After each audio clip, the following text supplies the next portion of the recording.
VNM TV पर अब वक्त है वडोदरा शहर से जुड़ी खबरों का। वडोदरा की एमएस यूनिवर्सिटी में आंतरिक गुटबाजी और राजनीति का भोग कॉमर्स फैकल्टी के डीन केतन उपाध्याय बने हैं। कॉमर्स फैकल्टी के डीन केतन उपाध्याय के अचानक इस्तीफे से यूनिवर्सिटी का माहौल गर्मा गया है। वाइस चांसलर को कॉमर्स फैकल्टी में केतन उपाध्याय के इस्तीफे की वजह बताया जा रहा है, लेकिन फैकल्टी के डीन ने इस्तीफे की वजह उनके निजी कारण बताए थे।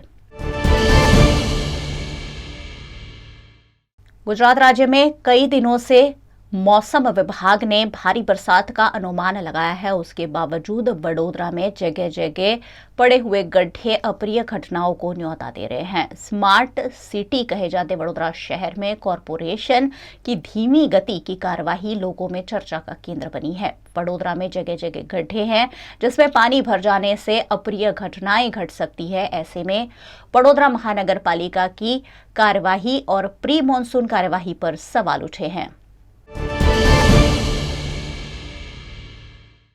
वडोदरा शहर में पिछले कई दिनों से गर्मी का और उमस का माहौल देखने मिल रहा है। मानसून के प्रारंभ के बावजूद वडोदरा शहर में ठीक से बारिश नहीं बरसी थी। ऐसे में बीती रात से वडोदरा के आसमान में मानसून के बादल छाए हुए हैं। पिछले कई घंटों से वडोदरा शहर में लगातार बारिश बरस रही है, जिससे माहौल काफी खुशनुमा हो गया है और गर्मी से लोगों को राहत मिली है। लगातार बारिश के चलते वडोदरा के काशी विश्वनाथ तालाब का जलस्तर भी बढ़ा है, जिससे राजस्तंभ सोसाइटी में रहने वाले निवासियों को जल भराव की चिंता सता रही है।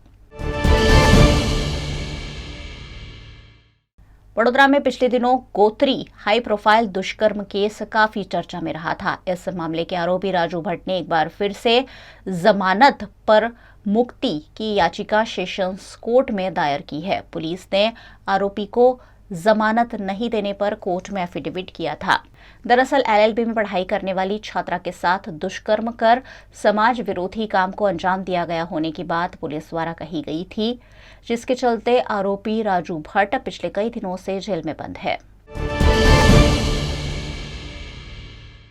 वडोदरा के कमाटी बाग जू में पिछले कई सालों से हिमालयन भालू लोगों में आकर्षण का केंद्र बना हुआ था। साल 2008 में कमाटी बाग में हिमालयन जू को लाया गया था, जिसकी उम्र 33 साल थी। इस हिमालयन भालू की अचानक मौत हुई है। हिमालयन भालू एक ही आंख से देख पाता था, क्योंकि इसके एक आंख में मोतियाबिंद हुआ था। कमाटी बाग जू में आने वाले बच्चे और बड़े सभी में ये भालू आकर्षण का केंद्र हमेशा बनता था। ऐसे में भालू की मौत के बाद सैलानियों में भी निराशा देखने मिली।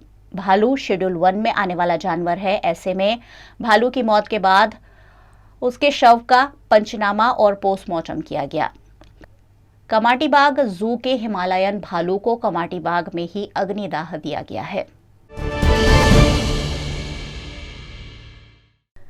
गुजरात में कोरोना केस फिर एक बार फन उठा रहे हैं। गुजरात में 140 दिनों बाद कोरोना के 717 नए मामले दर्ज हुए हैं। पिछले एक सप्ताह में 4000 से ज्यादा लोग गुजरात राज्य में कोरोना पॉजिटिव हुए हैं। अहमदाबाद में 1685, सूरत में 702 और वडोदरा में 296 मिलाकर कुल 3869 एक्टिव केस गुजरात में देखने मिल रहे हैं। वहीं वडोदरा में भी कोरोना संक्रमण लगातार बढ़ रहा है।